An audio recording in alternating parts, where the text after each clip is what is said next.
Um, yeah, so uh, David Collins has a migraine.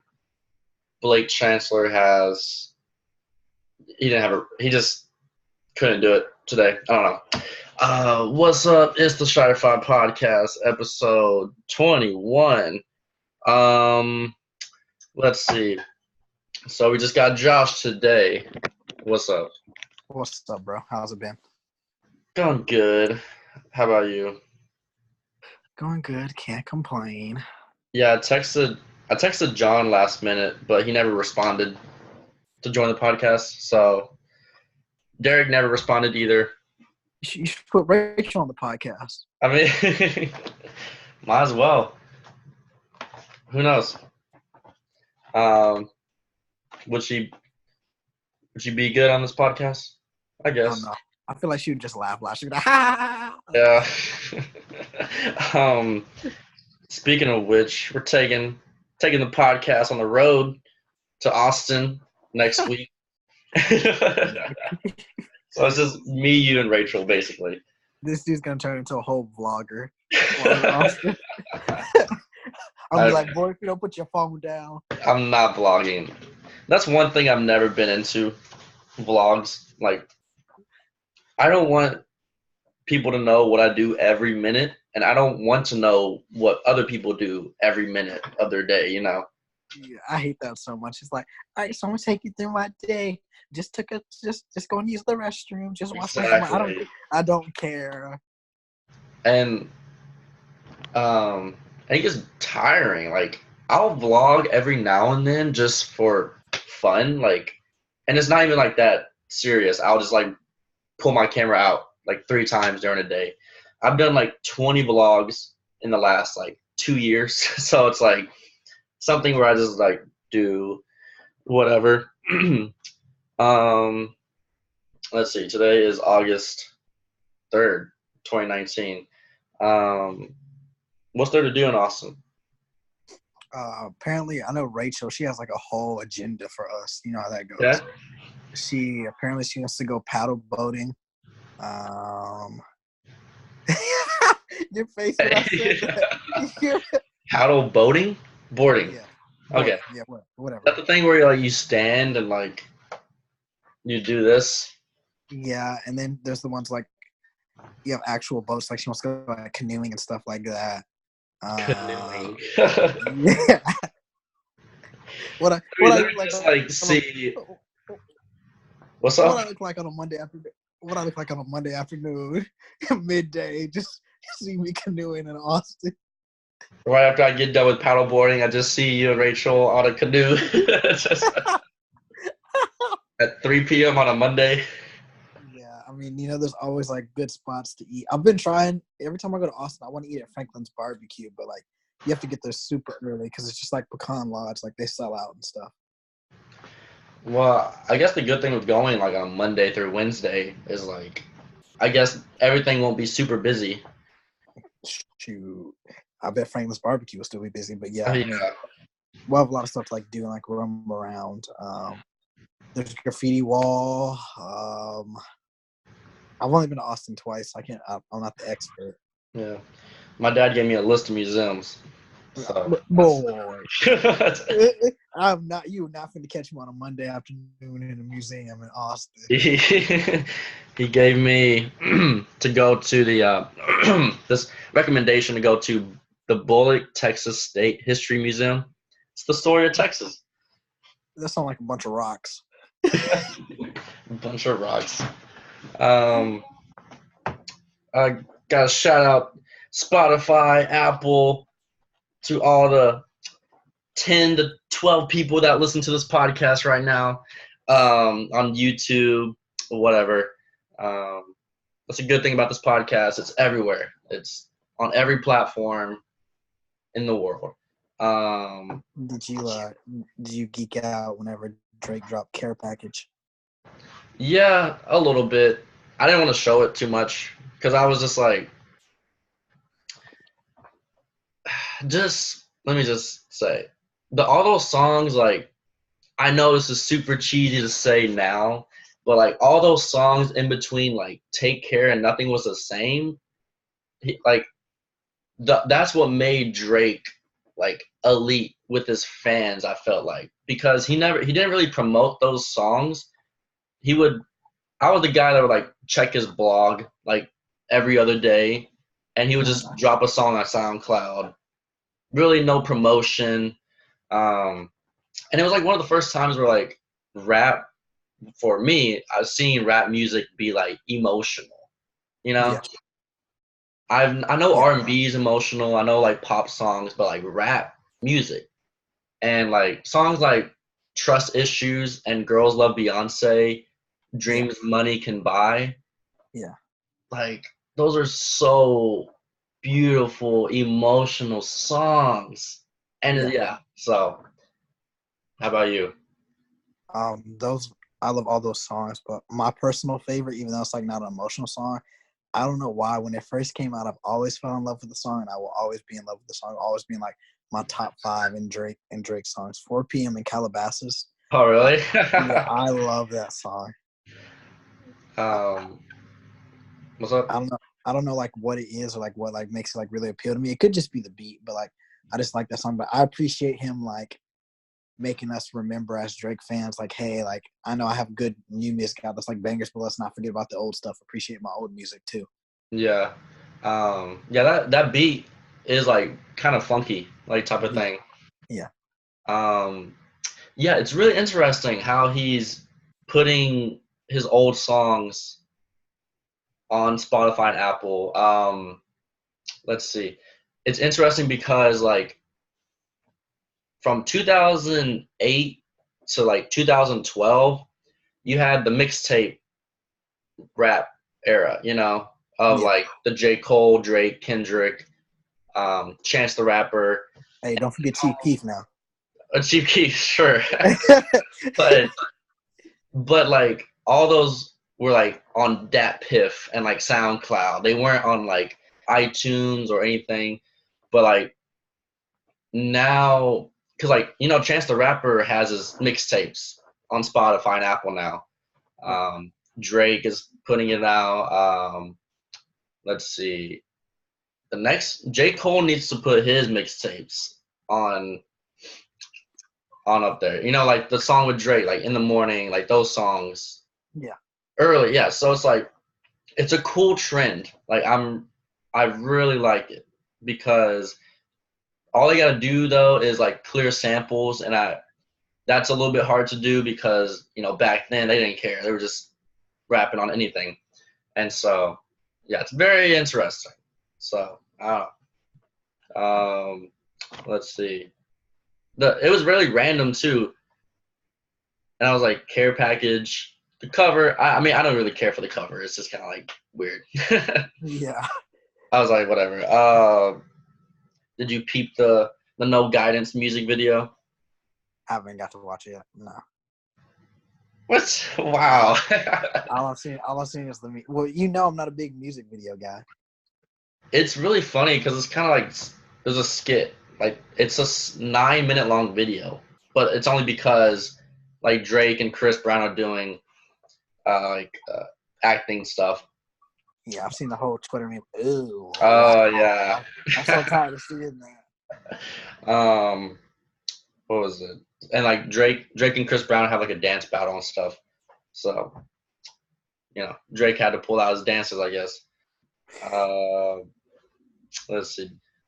What'd you think about the Tyler the Creator freestyle? I was so uncomfortable watching that whole video you sent me. I was cringing the whole time. I was like, I cannot handle this. If you break down the lyrics to that freestyle, there is so like much meaning in between the lines. Like there's like 3 meanings in between each line. I'm not gonna pull it up right now, but it's just like wow. It was a lot to take in. Yeah, like this dude was using such like high metaphorical terms and stuff. I was just like, dog, I can't keep up with this. My favorite part was when he was just like thinking. He was like, blah blah blah. He was like taking breaks in between his freestyle, and then like he included Flex, who was like right by him. Yeah, I was just Like, whoa. his face had me dying. I was dead. But like Tyler the Creator's always been like that with his freestyles. But it's really funny. Let's see. What else? Have you listened to the Chance the Rapper album? I'm not a fan. I've listened to like the first song or so. I'm just not. I used to be very big into Chance, like acid rap and even like the Coloring Book, but like after that, like I don't know. He's just not the same for me. Yeah, this last album is not that good. It's so weird because like he was one of my favorite rap. Like Coloring Book was one of my favorite albums, and it was like so iconic, like independent music, blah blah blah, and all that mess. But like, there's some lyrics, and like like the meme now is like, oh, Chance is married because like he mentions it so much in his album. Um, there are some lyrics that were just like, wow. There was something where like, I'm a midget, but I'm a little LeBron. I was, I was like, wait. There was one. Oh, I need to. It's losing. I'm a midget, but I'm a little LeBron. I'm gonna use that in my Instagram caption. Next Instagram caption, I'm using that exact quote. Oh, there was one line that I just stopped. Whatever. There was some. Man, wish I had it, but yeah, it was 22 tracks, an hour long. The album cover was weird. I would have given it like a 2 to 3 out of 10. There were a couple tracks that I liked. I mean, that's gonna happen in a 22 track album where you like 2 of the songs. But there's a big like YouTube reviewer, that Anthony Fantano. Have you kind of seen him around the Needle Drop? He's like this bald white dude. I think I've heard you mention him before. Yeah, he's like the biggest music reviewer, and he gave the album a 0 out of 10. And That's me. he was just like roasting the album the whole video. It's like a 9-minute video. And there's like a 2-minute segment where he like goes over the lyrics on some of them, and he's just like, what? But yeah, that was it was so disappointing. Like I thought it was like gonna be the August album, the summer, end of the summer, but No, I listened to the first like 2 tracks and I was like, I can't do this. And I was like, all right, I'm gonna go listen to YBN's album. yeah. So like I tweeted something yesterday. I was like, YBN Corday's album is what we thought Chance the Rapper's album was gonna be like, because YBN has like he has that Chance Vibe. like he's not hardcore. He'll be hardcore rap, but then he'll be the playful. Yeah, he's more into like smooth transitions, like singing in a soft style. Yeah. But yeah, he's definitely like blowing up a little bit. Because I know he was one of the double XL freshmen this year and all that mess. Let's see what else. Too much music. How about sports? Anything in the sports world or life? Let's see, sports world. I mean, obviously, I was surprised being an Astro fan. The Astros picked up Zach Greinke at the trade deadline. Yeah, I saw that. That was really random. Yeah, So feels like Zach Greinke is like going everywhere, like just hopping on teams. Yeah, he is. Now, like the Astros have 4 of the top 15 pitchers in baseball in the rotation. So is Greinke still like that elite still? Yeah, he's like really. He's 12-4 with a 2.90 ERA. Dang. He's been around for a long time too. He's kind of like I put him in even though Kershaw's way better. I put him in the Kershaw category because like he has really good like regular season numbers, but like his postseason numbers are kind of shaky. So like he has like a losing record in the postseason. He's 3-4, but like he's really good like in the regular season. It's just like he has to find a pitching coach that can turn around his postseason woes, I guess. Yeah. So Are the Astros winning the World Series now? Oh yeah, I'll put my money on them. Yeah. Oh, all right.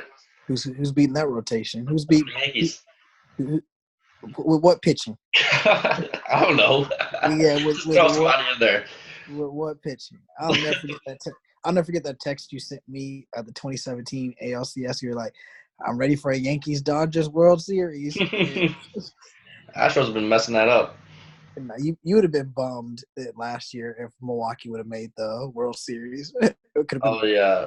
It would have been Boston and Milwaukee. Who won or the NL? The Dodgers. Dodgers. Won. Oh, okay, yeah, that's right. That's right. Boston. You'd have been so bummed if it was a Boston Milwaukee. Man, it's gonna be sad if the Dodgers make it again, and like they'll lose 3 straight. They have the best record in baseball right now. Man, could be another. It's like the last like couple years we're like in an MLB era. Like it's always the last couple years has been like the Astros, Dodgers, Yeah. Yankees, Red Sox. Like Loki, the Dodgers could become like the Buffalo Bills of the 90s. Like, oh no. Let's see. So remember last week I was like, so is Zeke gonna play for the Cowboys this year? And all y'all were like, yeah, of course. I'm like, doesn't seem like it. I mean, he's in Mexico right now. Yeah, but he did that he did in his 6-game suspension, so I wouldn't read too much into that. But at the same time, I get your point because I think it's gonna be more of like what Emmitt Smith went through. The Cowboys went 0-2, and then we're like, freak, we need Emmitt Smith to win a championship. And so they went and signed him. But if we lose the first 2 to the Giants and the Redskins, we're screwed. Yeah. Man, yeah, so it's just like, because like Jerry, I made that comment or something where like, I forgot what he said, but it was like a diss toward Zeke. He said we don't need a rushing champion in order to win a Super Bowl. Yeah. However, the last 3 times we won the Super Bowl, guess who was the rushing champion? Yep. Emmett. Yep. Yeah, but I mean, times have changed. Stuff like that. Let's see. They offered him a deal though, right? He just rejected it. Zeke? Yeah. Maybe. Apparently they offered him some type of deal, but he rejected it. Okay. Let's see. What'd you think of the NBA schedule, like coming out? So I didn't see much. I just saw like the Christmas Day games and some players' returns. Kyrie and Anthony Davis are making their return on the same night. What? Yeah. Kyrie's making his return to Boston, and AD's making his return to New Orleans on the same night. Dang. So that's like probably like a TNT doubleheader or something. Yeah. Dang. Yeah, I didn't really look. I didn't see it much. I saw the Christmas Day games, and then I saw like everybody tweeting like, "Oh, this guy returns on this day." I mean, there's so many like return games because of the free agency. Why is Toronto on Christmas Day? I know they're the NBA champs, but why we got champs? Why we got them on Christmas They're Day? still the reigning NBA champions. You think Kyle Lowry gonna lead them to back-to-back? Hey, no. They're the reigning NBA champs. Anything is possible. All right. So like, Kyle Lowry gonna lead them to back-to-back championships. Never know. And Siakam, Lowry and Siakam. Yeah. Yeah. Okay. Kyle and Pascal. But what is it? But it's gonna be funny because like Toronto's gonna be like a 7 seed, and then like they lose in the first round, and they're gonna be like, "Oh, the reigning NBA champions are defeated." That narrative. It's gonna be interesting. It's gonna be like the Mavs in 07. Yeah. Porzingis makes his New York return like early November, so like it's gonna be a quick. I think that's like one of the first return games. Do you know who's opening or opening night? I didn't see that. Okay. I mean, I'm sure it's like the Lakers, Clippers, and all that mess. Who has the home game though on Christmas Day? Lakers. Probably Lakers. Yeah. Yeah. They ain't gonna have the Clippers out there on a home game for Christmas Day. That's gonna be interesting to see. Like, we've never seen two powerhouse teams, like two polarizing teams in the same city. Like, that's so cool. You see that they're building. The Clippers are trying to move away from Staples, so like they're building their own basketball arena and their own practice facilities and all that stuff. You know, That's smart. Steve Ballmer's really on his game about that. Because it's so like disrespectful. Like, all the Lakers have to say is like, yeah, y'all use our court. Like, technically, like, Hey, all they gotta say is like, hey, which one of these championships are y'all? right? Like, where are y'all's banners? Yeah, exactly. Oh, cool. Y'all won your division. Oh, that's cute.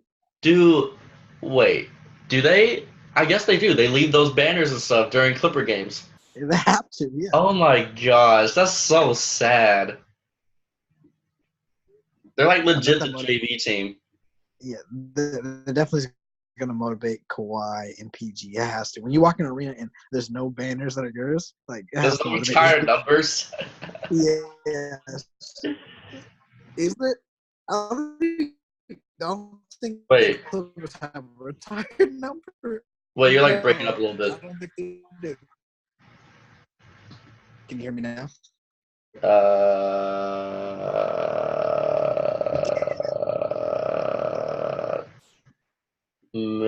Maybe. Hello? Can you hear me now? Hello? I can hear your voice, but I guess your screen's a little bit off. But yeah, the Clippers, they don't have any retired numbers, so. Who's been the best franchise player for the Clippers? Chris Paul? Blake Griffin? I mean, I would say Blake Griffin just in overall aspect. I mean, being drafted by them and having the impact on like the dunking and stuff, and so that's crazy.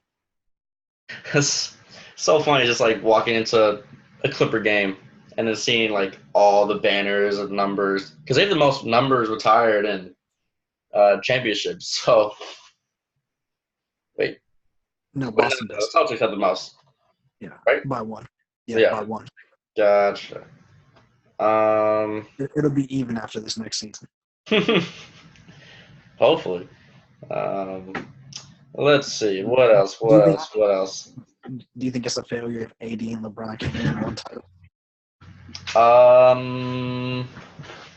If they stay together for the next 3 years, yeah, I would say it's a little bit of a failure.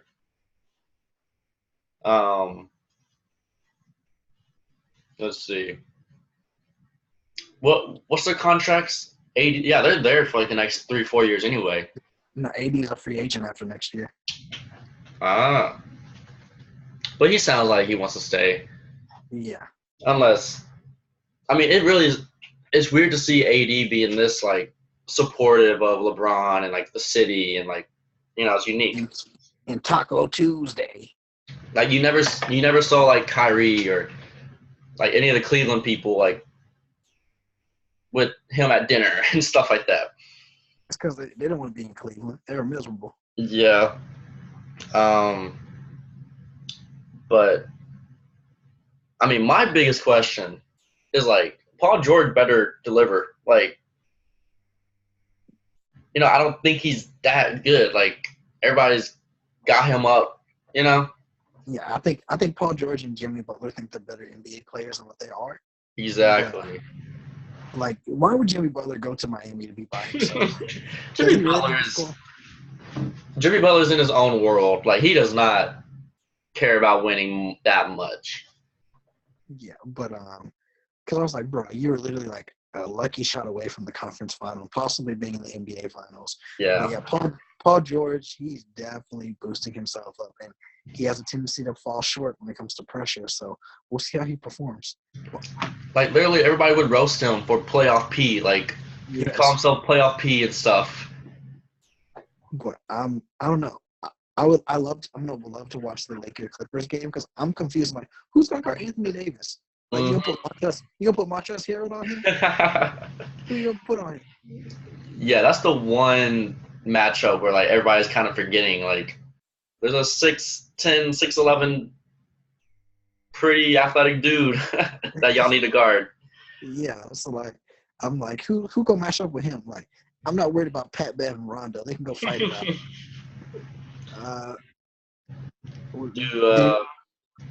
What's up? Is Danny Green gonna start? Wait, what? Is Danny Green gonna be their starting shooting guard, the Lakers? I think so. So it's gonna be Rondo, Danny Green, Bron, Anthony Davis. Who's the center on the team? For the Lakers? Yeah. Oh, JaVale. There's definitely gonna be like a third quarter. I mean, I feel like Anthony Davis is gonna be like the center sometimes. Yeah, they'll probably go small, so they'll probably put Kuzma. Kuzma Oh, yeah. will be for the third unit. Yeah, or for not the third unit, for small ball unit.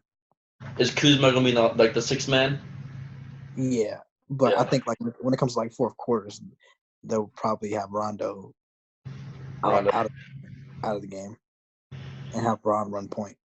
Wait, actually, take that back. Bron's running point guard next year. Remember? Yeah, I heard that report, and I was like, I guess, sure. I mean, he'll probably be like, what? I mean, he'll be like the small forward listed, but he'll play the point guard position a lot more. I mean, like, kind of like Dwayne Wade a little bit. You know, he'd always bring the ball down a lot. Yeah. Also, you see your boy Lance Stevens, he out the league now. He going to China. Really? Yeah, he signed like a $4 million deal for like some China league or something. Weird. I feel like he could have got $4 million somewhere in the NBA. Yeah. I mean, the Lakers weren't gonna give it to him, but is Caruso not gonna start? who? Caruso? Boy, Ouch. we're not putting Alex Caruso in the starting lineup. Low-key, I went back and watched his highlight tape. He's low-key nice. I'm saying. He's just bald. He looks like he's been under so much stress to be like 25, 26. Yeah, I think he went to A&M. He did. Maybe like majored in engineering or something over there. I don't know. My man's stressed out. He ain't got no hair on his head. What is it? Is he stressed like Billy from DBU? Nah, nobody be stressed like Billy from DBU.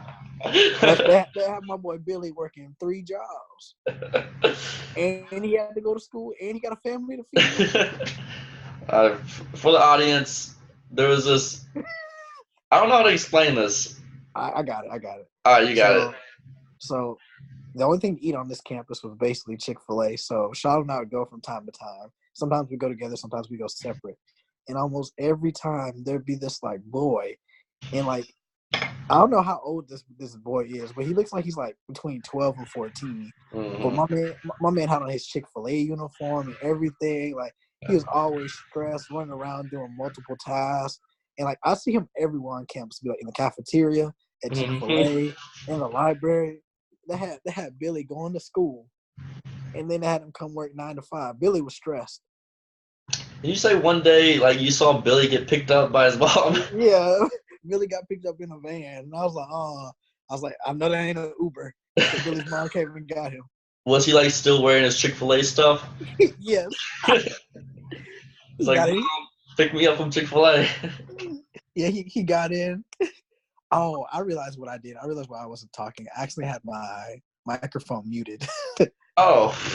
Yeah, for some reason. I don't know how that happened, but I just figured that out. Yeah. But Billy got picked up by his mom. You know, he got in the car. He said, "Mom, let me tell you about my day."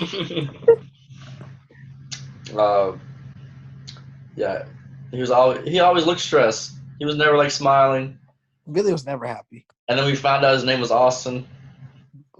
But like, his name Billy. His name Billy forever. He get invited to my wedding. I will find him. I'll stop by DBU one day in the future, and I'll see Billy all grown up, be like, hey, he turns out to be the manager of Chick-fil-A over there. Nah, he gonna be the next president of DBU. How is he working? He taking Adam Wright's job. Let's see, what else? Do the let's see, do the Lakers need Carmelo Anthony? Shiloh. Is that the secret link? No. Look, okay, No. I'm not anti Carmelo. Do the Lakers need him? No. But would he be nice to come in for the second unit to help him and Kuz with scoring? Yes. But on defense, who that man gonna guard? Let's see. I don't know. Guard Bev. Yeah, guard Pat Bev. Yeah. Guard Kawhi or anything. But yeah, I mean, would he be nice? Should Carmelo Anthony be in the league? Absolutely. You can't tell me there's 30 NBA teams. He can't at least make a roster spot. But yeah, does he need to be a starter anymore? No. He needs to know his role, come off the bench, get a quick 10 to 15 points, and go sit right back on the pine. I think GMs are kind of scared because like the last 3 to 4 years he's been like, I'm a starter, like I'm a starting shooting or a small forward. I don't go on the bench type of mentality. Yeah. Like now he's like he really switched up. He's like, I just want to be on the roster now. So like GMs are like, are you sure? Like I think GMs are like, if we sign you, I feel like you're gonna be wanting a starting spot and stuff. Well, if he's on the Lakers, who you gonna start over? Braun? LOL. Exactly. No, but like, let's say he plays for like an average playoff team, like a 7 seed or something. Like Portland. Sure, yeah. Let's say Portland. And what? Do they still have a menu? I don't starting small forward, or okay, whoever's starting small forward for the Blazers is, Carmelo would be like, yo, like I'm a better all-time player than him, which is true, but like that doesn't mean at the moment. Yeah, so it's just like, yeah, it's just he's not a starter on a playoff team type of player. No. So he needs to understand that. His comment really bothered me the other day on First Take when he was like, New York. Stephen A. asked him, he was like, why would you stay in New York even though you knew they weren't going to build a championship team around you? And he was like, well, in meetings they talked about like doing this and doing that for me, and then Stephen A. was like, they might have told you that, but like evidence showed you that they weren't going to do that. So like, why did you stay? And clearly, like he was just obsessed with like the money and like getting this big contract. Like Carmelo was never serious about winning, or else he would have changed his ways. Yeah. He was selfish. Yeah, being in New York, Madison Square Garden, like, he can legit say he's the best Knick player. No. Don't. Best Knick player of this generation. Yeah, well, who else they got to compare him to? Exactly. So it's like he's the guy. Like everybody's gonna like all the New Yorkers that grew up are gonna like remember him. He's the best. They've stunk for so long, so it's just like it's sad to see like Melo being the best player of the last 20 years for the Knicks. They've really stunk. They've stunk since they lost the finals in '99. Yeah, and then ever since then. Yeah, the Steph Marbury days and all that mess. Lynn Sanity. Yeah. Did you read speaking of Jeremy Lin, did you read that comment the other day? Yeah. Where he's like, I feel like I hit rock bottom, and I was like, dude, yeah, you might be down because you're not like in the league, but dog, you went to Harvard, bro.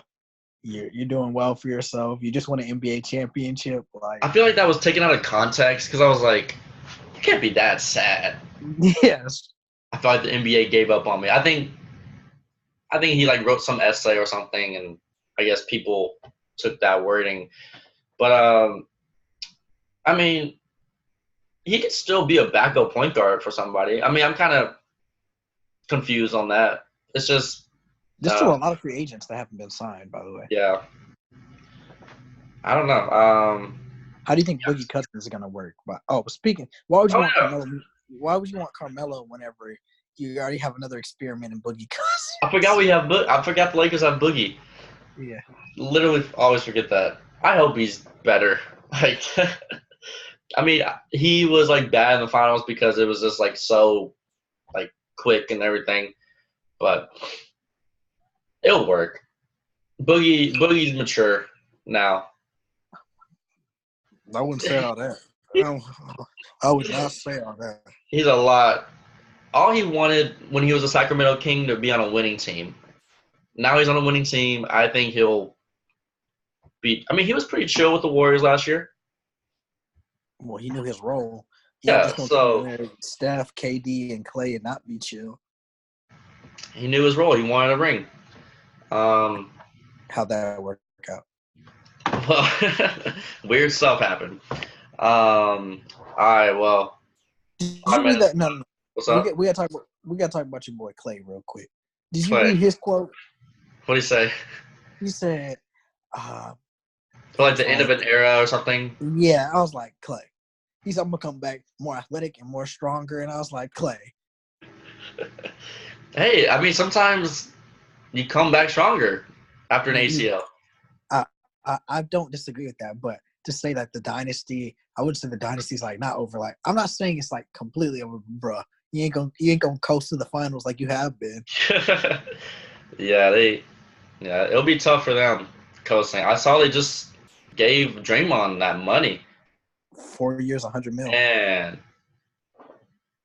Man, like that's one situation where like if Draymond was like with another situation, like he fits so well with this Warriors team. Man, it's just I wouldn't say lucky. He just got in a good situation. All right, let's see. Song of the week. You got one? Of course, I already said it. 4 p.m. in Calabasas with Drake. Oh, my song. 4 p.m. in Calabasas. For me right now, it's Panini by Lil Nas X. Really, bro? It's so awesome. I listened to like his EP album thing recently. I was like, what's the first like a Panini? Don't you be a meanie? Like, yeah. Hey, that's why. Don't play that next week in Austin. But no, it's okay. This producer named Day Trip. He's the you'll recognize his tag. So like it's in Panini, Rodeo for Lil Nas X, and Mo Bamba, those tracks. And it's like Day Trip took it to 10. That part. Yeah. And he puts so much bass in these instrumentals. I love them. Like that's why I'm loving these tracks. I'm like, wait, there's a common thing. Corday even has a couple tracks with this producer. So this producer, yeah, I like it. So I'll say Panini by Lil Nas X. Any shout outs? Shout out to my potential job interview on Monday. Shout out to I always gotta give a shout out to my mom. Can't forget her. Every week gotta give a shout out to her. Shout out to all my friends I get to see next week that I haven't seen in a minute. Shout out to Hot Boy Summer. Shout out to Summer 19. It's been a good one, but it's coming to a close. And shout out to the grind because we're about to be back on our grind. Shout out to the grind. Yep, to the grind. The never stop being persistent. The grind. It's not the end of summer. We still got, or it's the end of summer, but it's gonna go to the fall. It's gonna use the momentum from the summer. It's gonna be a fall boy summer. So I'll shout out. I don't know this barbecue I'm about to eat because I'm so hungry right now. What barbecue about to eat? Rudy's. Never heard of it. What? Never heard of it. All right. Well, you gotta go sometime. Is it in Dallas? Just a Dallas thing?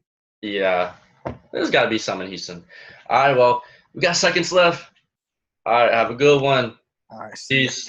Bye.